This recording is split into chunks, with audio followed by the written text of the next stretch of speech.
reinserting Tristan. How do you see that happening? He's obviously a big piece to what you guys have done, but you have a good rhythm going right now. Yeah. Well, first of all, I mean, we have to get him acclimated back to what we're doing. He hasn't played since November 1st. You know, and it's today is the 10th, 11th? I don't know. 11th? 12th. So, whatever day it is. So, it's over a month, you know, and, you know, he has to get his wind back. He has to get his rhythm back. So, you know, I don't think it's going to be like right now. Boom. You know, but we're happy to have him back for sure. He's a big piece of our team. He's going to be a big piece of our team long term. So, you know, we're happy to have him back and integrate him back to what we're doing. During the time that he was out, what did you see from Channing? He's been talking about trying to expand his game a little bit. Yeah. Well, Channing is just a professional. At the end of the day, wasn't playing early on in the season. We just continued to work like professionals do, and then when his number was called, he was ready to go. And he's been huge to our bench mob that's coming in and giving us a lift. You know, pretty much every game since we've been playing the way we've been playing as of late. The way he's developed a chemistry with Korver, do you think looks like they kind of got something special there? Well, yeah, I mean, they do a great job of working off one another when they come on the floor, you know, picking for one another. You know, Channing goes to find Korver, you know, his energy, gets the ball moving, it gets the bodies moving. There's a lot of energetic plays that happen when those guys are on the floor.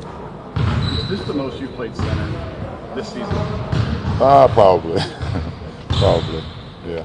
Did you ever think 5 years ago you would play center this much? Well, yeah. Probably not 8 or 9 years ago. But when I went to Miami, it was 1 through 5. You know, and you know, after our first year, and Miami Spo was like, listen, it's 1 through 5. Whatever I need you to do, we got to try to make it happen. So, you know, I played 1 through 5 a lot of that. Looking ahead to these next couple games, Atlanta has the young kid from Wake Forest. Lakers have a bunch of young guys. When you go into matchups with guys who haven't necessarily played ever or not very often, what are you looking to get out of that matchup? Are you trying to like figure out their game or scout while you play them at all? No, I mean, listen, I do a great job of scouting the personnel, whoever we're going against, no matter if they're new to the league or they're veterans or, you know, have a few years of service. I do a great job of just trying to see what things they like to do, things they don't like to do, you know. That's going to better our team's success or our ability to win. So, you know, looking at the next few games, obviously we focus on tonight with Atlanta, but we also have a young team coming in on Thursday in the Lakers, a veteran ball club in Utah on Saturday. So, you know, it should be a good test for us, you know, in these next couple of games. With that Lakers game, you know, you said happy birthday on Twitter to Lonzo Ball, and you know, said nice things about games in the past. What do you anticipate about playing him? I mean, you might not even match up against him at all. But. I don't know. I mean, we know we got to get back in transition for sure. And I don't like to think ahead, but I'll do it for you because we got a little chemistry. Channing in the count. We have to get back in transition. I know that.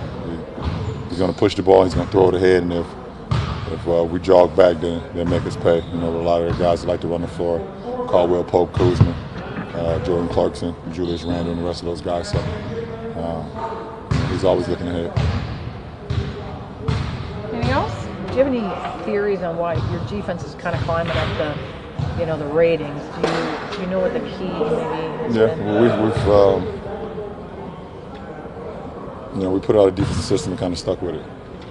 You know, early in the season we were trying a lot of things with the new personnel that we had, and we kind of just needed to get back to the basics, get back to a foundation, and you know, this is what we're doing every single game, and it's just gotten better and better every game because we're more and more aware, more and more comfortable for what we're doing every game. So that's been the biggest change. You ready to go tomorrow? We'll see. See how I feel in the morning. We've been doing a lot of treatment and recovery and getting up and down, and a couple pickup games. So I feel good. We'll see how I feel in the morning. So time will tell. Are you surprised about how long this is taking for you to come back? Who said it was a real timetable? They told you guys 3 to 4 weeks. That was never the case. The first week I was on crutches for a week, so there was no chance. So I don't know. I don't know who told you guys 3 to 4 weeks. I feel bad. I'm sorry. Y'all should have just asked me or DM me. I would have told y'all the truth. Was it a strain, Tristan, or was it worse? No, it was worse, but I'm not gonna get detailed to that. You know, at the end of the day, we got the Hawks. They play us good. See how I feel in the morning. If I pass all the tests that Gio and Steve want me to go through in order to be good to play, I'll play. If I don't pass, then gotta do more study. Going back to college, going back to high school, have you ever missed this much time for No, an injury? first time ever in my career. Missed a lot of time. It's more work when you're injured than when you're healthy. You gotta do way more work, so I don't like being hurt. I'd rather play and get actually days off. My days off have to come in still, so I want to get back on the court. So what was the toughest part of this process for you, would you say? Well, just not playing, not being out there with my teammates. I love to compete. Just being with my guys. At the end of the day, basketball is you spend so much hours under this roof, and with those guys, they're like your family. So you want to experience everything with them. So obviously it sucks not playing, but at the end of the day, no one remembers December, and all you guys care about is what happens in June. God willing, hopefully we play in June. So no one cares about this right now. So early in the season, your team started out struggling defensively. During that winning streak, the numbers have been pretty impressive, especially from the three-point line. When you're sitting and watching instead of playing, how do you see it differently? I think guys just taking a personal challenge. It's taking, at the end of the day, let me try to guard my guy first. And if he does beat me, I know I got the help. I think maybe early in the season, especially with a new team, guys got to kind of understand, guys' defensive capabilities. Coach Lou's got to find out which lineups work together. What schemes are best for us defensively. Some years, if in the pick and roll, we might be better at blitzing. Another year, we might be better in the drop and ice. So we just got to get, you have to get familiar. And now we're on a roll and playing well. We got to keep it going. It takes a little time, doesn't it? You had a lot of new personnel. A lot of new personnel, a lot of new guys. It's definitely a process.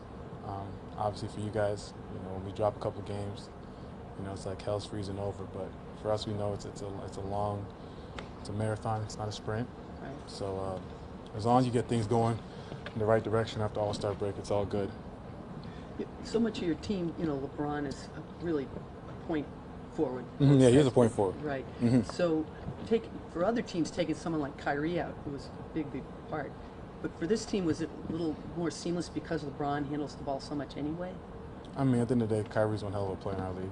It's definitely, losing him is definitely, a big loss. But we got a lot back. We got IT, who's making great strides and processes forward, and he's hungry.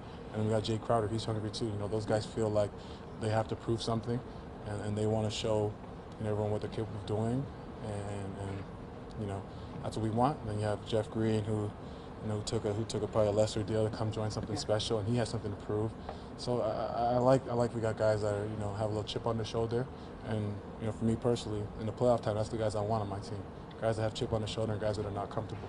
So you've been in the league a long time. Is it easy or complicated to move on from players like you were in the same draft class as Kyrie? How hard? Do you have to just put him out of your mind, or do you watch what he's doing in Boston? No, always why. I'm a basketball junkie, so I watch what he's doing. Me and him still talk, so it's our relationship is definitely bigger than basketball. But at the same time, I love the guys that we have here, and I think that we're a better team this year than we are than last year. So we have more depth and more hungry guys, and we're younger. What do you think Kyrie is searching for? Searching for? Yeah, what do you think? That might be a Kyrie question. I know he's just, he's playing his game. He's got some young guys. Brown and Tatum are playing ball, especially with Gordon Hayward down. So, those young fellas, they're competing. I like watching them play. You've already held 2 roles on this team this year. Do you know or do you see where you fit when you come back, if that's tomorrow? It don't matter to me. At the end of the day, our team is rolling. So, wherever T. Lou wants to put me, I'm a team first guy. I'm about winning. I'm about winning games. No one remembers second place. I'm about winning. So if it means come off the bench or be a spark, I'm fine with that. Come out, just play hard, give the guys a good breather, keep the plus minus up high, and then come back and cheer the guys on. The bench real probably plus pretty minus or the regular plus minus? Oh, I'm just teasing. I'm trying to get the Jeff Green plus minus because his is out the roof.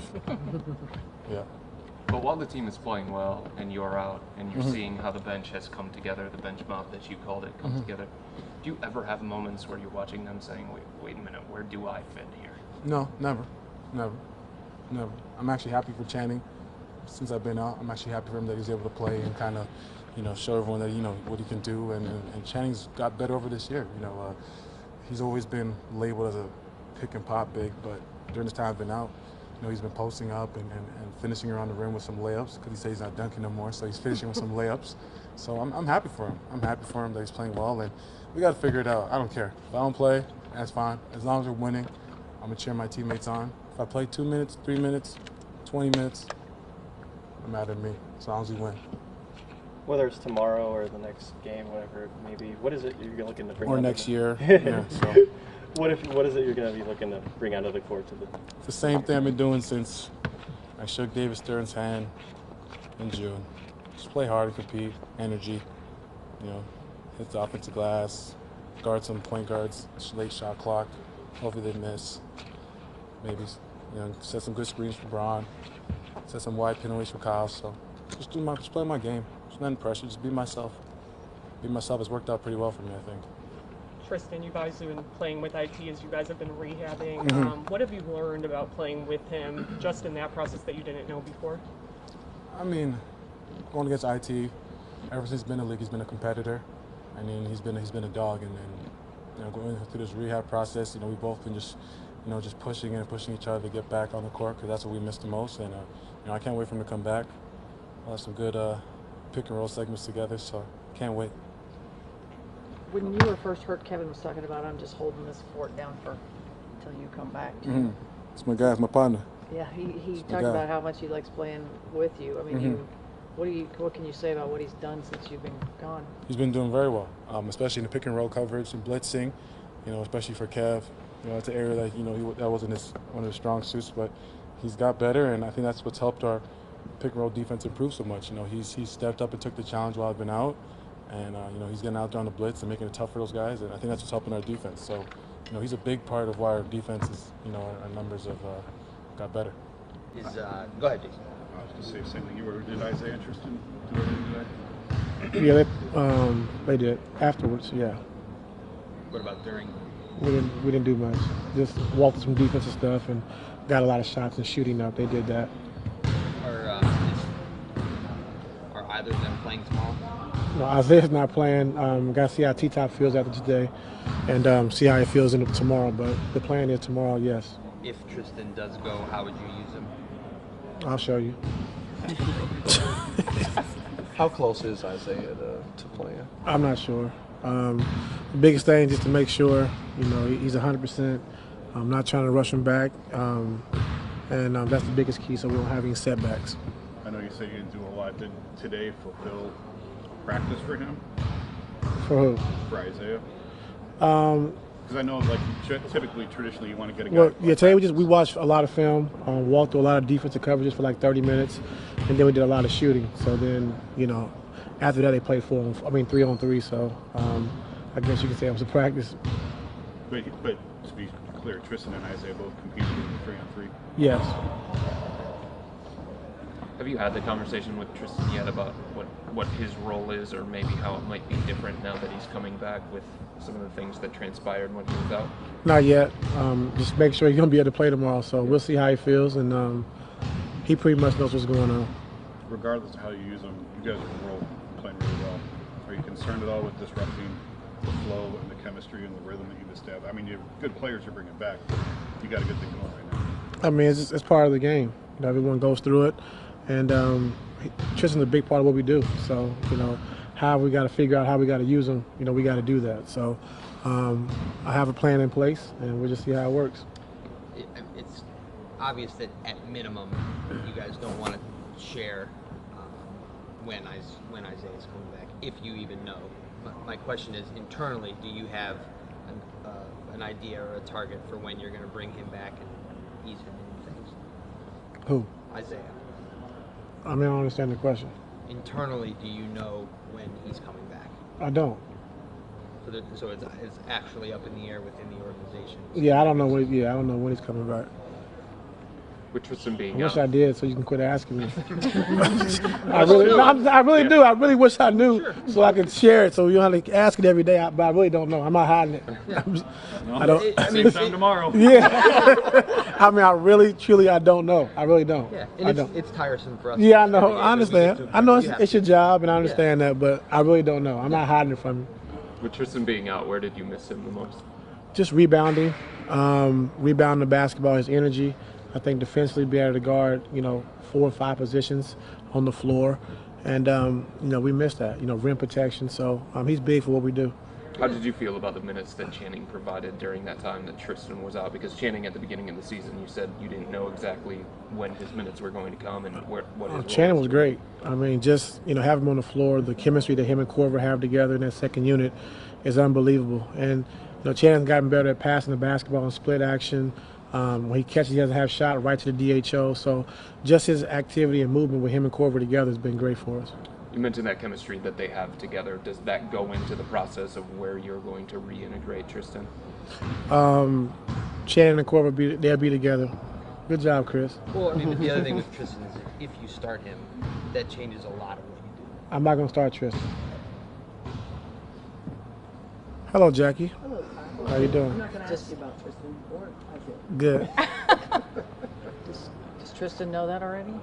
What? He's Yes. not start. Yes. And how's Kevin? He's good. Yeah, we went through practice today and worked out after practice, so he's feeling better.